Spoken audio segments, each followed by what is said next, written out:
7 چیزی به دست که انسان میمرده گوشت میدرآمده با 7 چیزی که انسان در قید حیات نیست اما قبرش آباده. حدیث امام بخاری و مسلم روایت کردیان، حدیث صحیح گفتیان، حدیث رقم 3602. 7 چیزی به دست که بنده میمرده قبرش آباد بده. در داخل قبر این بچند پوسیدگی هم باشه، نابود شدگی هم باشه، ثواب این در برزخ در عالم ارواحش می رود. یا رسول الله، ای فرستاده خدا، او چیست؟ حضرت گفتن من علم علما، کسی علم گیره، علم ثوابش برای صاحبش تا روز سور اسرافیل ثوابش می رفته، برای که این با این علمش جاهلا را تعلیم داد، راه روشن کرد. علما این فانوسن، مرگ عالم مرگ عالم است. رسول اکرم صلی الله علیه و سلم فرمودند یک عالم از دنیا میگذره نزد خدا در سبوکه که یک ناحیه مردمی به علم را برابر یک عالم مردن، این گونه غمگینی نیست درگاه خدا ده. این دنیا را عالم ها آباد میکنن. حرام ای که میفهمیم، حلال ای که میفهمیم، پیغمبر ای که میفهمیم، صحابه ای که میفهمیم، اینقدر فتوا ای که میفهمیم. ای عالما وارث های پیغمبران. تا روزی که عالما از دنیا میگذشتیان، از علم او شاگردان اگر زنده باشند، این شاگردان اگر زنده میشدیان تا سور اسرافیل در گور عالما ثواب میدرآمده. خشا به حال علما، خشا به حالشان. علامه ندوی روایت میکنه که زمانی که در پاکستان در پیش سفارت آلمان بودم که سفیر آلمان برآمد گفت ابوالحسن چه حال داری؟ چون خوبم. این عالمی من 100 ساله آخره 900 کتاب نوشته. چند کتاب نوشته؟ 900 کتاب نوشته. یگان آدم تنقید نکرده در حیاتش، یگان آدم هم تنقیدش نکرده. یک از اولیاءهای خدا، حنفی های پاکستان، یک زمانی که منو فیراد کرد سفیر آلمان و مجله را در پیش ما گفت همین 4 برچکی همین گازیت را خوان چی نوشتگی هست؟ میگه یکمش را خواندم که نوشتگی بود است که طلب کنید علم را به چند در چین باشد. در این طرفش نوشتگی بود است که از گهواره تا گور دانش بجو. در اینجاش نوشتگی بود است که گیرد علم را به چند کافر هم باشد. در این برش نوشتگی بود است که همون روز مسلمان ها امت من به علم روبرو آوردن، مال گم شده شان یافتن. گفت همین سخن کیه؟ گفتم سخن پیغمبری ما. گفت در عصر 6 این انسان هم خیلی فلسفه داشته. اما گفتم بله، که چرا اینقدرش ما جاهله باشم؟ تخم را صحرا نشینان کاشتن، تخم را صحرا نشینان کاشتن، حاصلش افرنگیان برداشتن. علامه اقبال میگه این تخم میگه صحرا نشینا، در داخل همون یورتو، در داخل همون کوه، در داخل به چراغی به سویتی علمای اسلام بالای کاغذ آورد، این دوزای اروپایی گرفتن اروپا ساختن. تخم را صحرا نشینان کاشتن، حاصلش افرنگیان برداشتن. زن پسی پاتخت کیکاووس را، سر بده از دست مده ناموس را. تخت کیخسرو، تخت کیخسرو پسی پازن میگه علامه اقبال لاهوری، اما تو گردن نتکی، تو مسلمانی. دنیا با تمام بزرگیش اگر ما ده هجوم کنه، پیغمبر شب معراج گفت دنیا پیش من آمد، من در روش گفتم که ترا من طلاق دادگیم. دنیا با تمام ناز و نعمتش پیش ما بیایه کو، ما باید پسی پا زنیم، ایمان محمدی را دست نتیم. زن پسی پا تخت کیکاووس را، سر بده از دست مده ناموس را. تو میدانی که نسل تکیه میگه علامه اقبال، تو میدانی که نسل تکیه، نسل تو اون خالد ابن ولید بود که از دست این روم بلاد شام تازه کرد. نسل تو عمرو ابن عاص بود که مصر کرد. نسل تو طارق ابن سعد بود که لشکر اسلام از زمین تونس در آورد.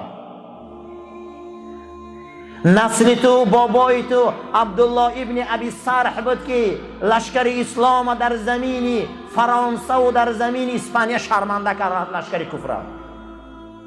و اینها بردن نیزه و اون سپرهای اسلام در شهرهای اندلس اسپانیا کشول کردن. تو میدونی نسل تو کیه؟ نسل تو اوسانه نیست. نسل تو اون سلطان مراد ترکیه که کاساوا و تمام دولت های ونیه را اشغال کرد، لشکر دولت اسلامی را خودی به آلمان برد رساند. نسل تو یه میگه تو میدانی که نسل تو کیه؟ سر بده از دست مده ناموس را. نسل تو امروز اون سلطان الپرسلانه که 223 میلیون اندونزی را مسلمان کرد. تو نه نسل تو میدانی که نسل کی؟ نسل تو اون سلطان الپرسلانه که زمین مالایزیا را مسلمان کرد. تو اوسانه نیست. میگه زن پسی پا تخت کیکاووس را، اینا هم 100 ساله تاریخ دارن، اینا هم 200 ساله دارن، اما ما 1000 ساله تاریخ داریم در دنیا. زن پسی پا تخت کیکاووس را، سر بده از دست مده ناموس را. قوتی مغرب نه از چنگ و رباب، نه ز رقص دخترانی به حجاب. این اروپا و امریکا را میگه قوتش او لیسبیانکا و از او همجنسگراها نیست، از او رقاصه بازی کوچه بازی نیست، از او احمقگریاش نیست. قوتی مغرب که از علم و فن است و یا زوریشون های عالمیشون میگه از همین رو چراغش روشن است. بعد از او میگه علامه ندوی که گفتم این سخن پیامبر ما های، میگه او گو این سخن رسول الله های. بله گو شما در عصر 5 این گونه روشن فکری داشته، اروپا 1000 سال بعد شما روشن فکری ها گرفت.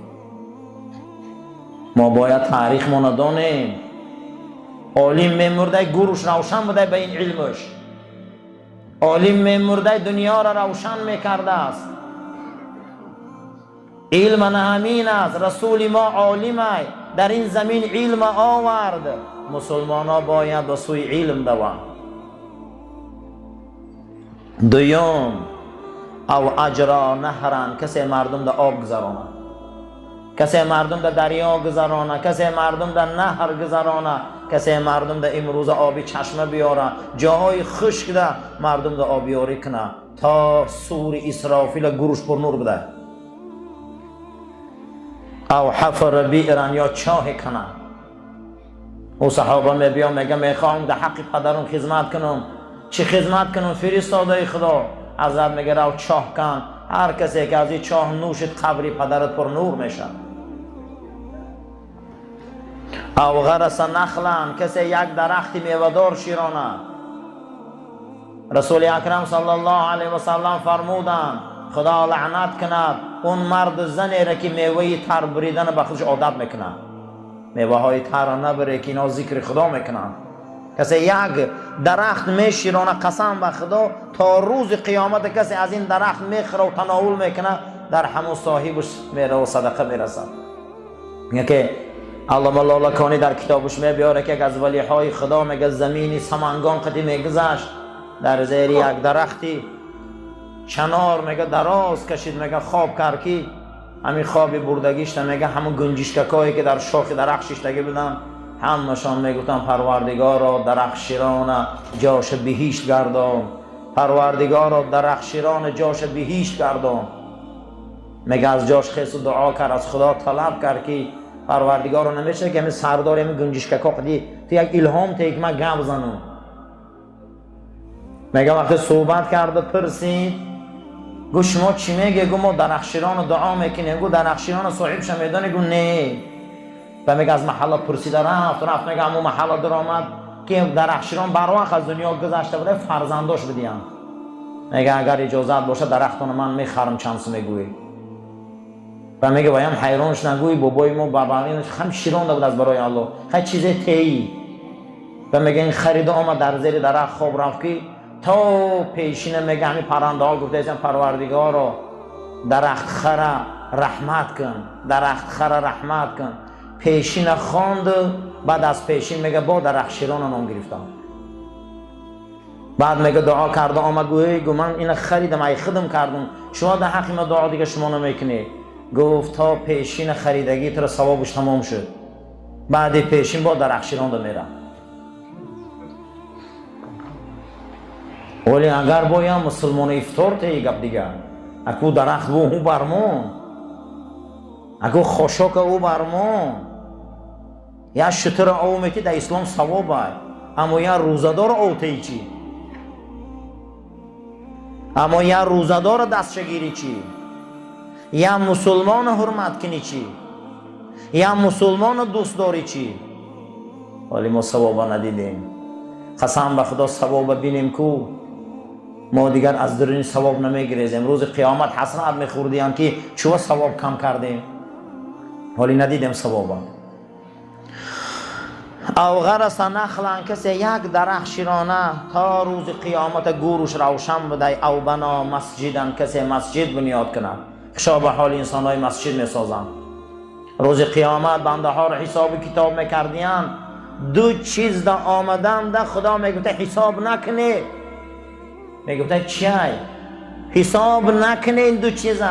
میگه وقتی می آمده که پولش در مسجد داده شدگی بده، مسجد یک خیشت موندگی بده، میگفته که این را حساب نکن در رای الله های.